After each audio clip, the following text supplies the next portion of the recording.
ब्रजमंडल का दर्शन है महाराज। और तब भगवान ने जब ये चेक कर लिया, जब ये जान लिया, जब ये देख लिया कि जितनी गोपियों का आह्वान अर्थात जो इसके लिए अधिकारी हैं, जिनका हक बनता है कि इस महाराज में प्रवेश करें, जिनके अंदर किसी तरह की कोई विषयी कामना नहीं है, वे सब आ चुके हैं।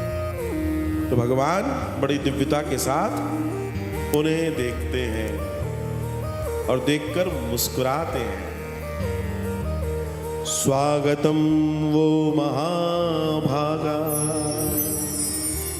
प्रियम किम करवाणि ब्रजस्यायाम नामयम सत्य कच्चित् भूतागमन कारणम्। हे देवियों, हे गोपियों, आप आई हो, आपका स्वागत है, स्वागत है, स्वागत। अब सोचिए, ईश्वर ब्रह्म किसी का स्वागत कर रहा है, जीव का स्वागत ब्रह्म करे। कुछ ऐसा कर जाए हम अपने जीवन में कि वो हमारा इंतजार करे। वैसे तो हम जन्मों जन्मों से उसके इंतजार में, और यही भक्ति का शिखर है। जिस दर्शन की मैं चर्चा कर रहा हूं, इसे गोपी गीत कहा गया है, और यह श्रीमद् भागवतम का शिखर है, हिमालय की सबसे ऊंची चोटी है। यही वो है जिसे जानना और समझना है, जहां एक भक्त को पहुंचना है, जहां एक उसके प्रति जो अभिलाषा रखता है कि कभी वो मिल जाए, उसको पहुंचना है। भगवान श्री कृष्ण सबको कहते हैं स्वागत है, लेकिन स्वागत करने के बाद धीमे से ही भगवान कहते हैं, यहां क्यों आई हो, तुम्हारे आने का प्रयोजन क्या है। भगवान ने कहा क्यों आए हो, आने का प्रयोजन क्या है। अभी भगवान स्वागत कर रहे थे, अब कह रहे हैं क्यों आए हो। गोपियां बड़ी भ्रमित हो गई, ये क्या कह रहे हैं।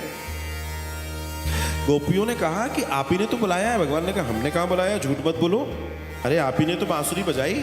बोला तो बांसुरी ने बजाए, बांसुरी बजाई तो इसका मतलब आप यहां आ जाओगे। बोला आपकी बांसुरी सामान्य नहीं है, ये चुंबक है, चुंबक जो हम जैसे को खींच लेती है गोविंद। भगवान श्री कृष्ण कहते हैं लेकिन जो भी है तुमने गलत किया है, तुम्हें यहां नहीं आना चाहिए था। भगवान कहते हैं नहीं आना चाहिए, तो गोपियों का चेहरा उतर जाता है। क्यों नहीं आना चाहिए था, क्यों ना आए भला हम। गोपियां कहती हैं हम इस समय के लिए तो युवों से इंतजार में थे, और आप कहते हैं ना आओ। भगवान कहते हैं हाँ वो ठीक है, लेकिन तुमसे एक अपराध हो गया।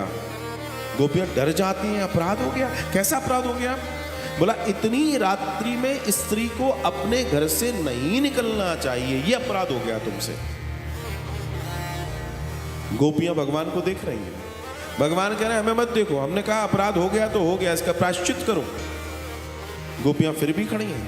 तो भगवान कहते हैं इसका प्रायश्चित यही है कि तुरंत घर पे जाओ, घर वालों से माफी मांगो, क्योंकि न तुम्हारे साथ भाई है, न पुरुष तुम्हारा पति है, न पिता है, न कोई तुम्हारे साथ कोई पुरुष नहीं है, और इतनी रात्रि में स्त्री का घर से निकलना ठीक नहीं है। सोचिए उस समय भगवान कह रहे हैं, कितना बड़ा सूत्र दे रहे हैं जिसे आज हम देखते हैं, समझते हैं। तब गोविंद ने उन्होंने कहा कि आप लौट जाओ। गोपियों ने भगवान को देखा और कुछ गोपियां मुस्कुराई, क्योंकि ये जो गोपियां हैं ना, ये सामान्य नहीं है, ये वेदों की ऋचाएं हैं, ये अग्नि के पुत्र हैं, ये वो दंडकारण्य के ऋषि मुनि हैं। जब राम पहुंचे दंडकारण्य तो उनको देख के नाचने लगे, उनको देख के, क्योंकि जन्मों जन्मों से बैठे थे कभी राम आएंगे, उनको देख के नाचने लगे। और ऐसे इतने इतने उमंग से भर गए कि भगवान के पास जाकर कहते आओ हमारा हाथ पकड़ो, तुम भी नाचो। भगवान कहते नहीं, अभी हम एक कार्य, हमारा जो धर्म है अपनी स्त्री को ढूंढना है, हम नाच नहीं सकते। लेकिन आपको व्याकुल भी नहीं करेंगे, बहुत ज्यादा दुखी भी नहीं करेंगे, आपके साथ हम नृत्य करेंगे। एक समय ऐसा आएगा जब हम द्वापर में कृष्ण होकर आएंगे। ये वही दंडकारण्य के ऋषि मुनि हैं, ये वही वेदों की ऋचाएं हैं जिन्होंने कभी कहा था कि आपका साथ मिल जाए। उन्होंने कहा द्वापर में। सामान्य कोई नहीं है इस पूरी लीला में, कोई सामान्य नहीं है, सब विशेष हैं।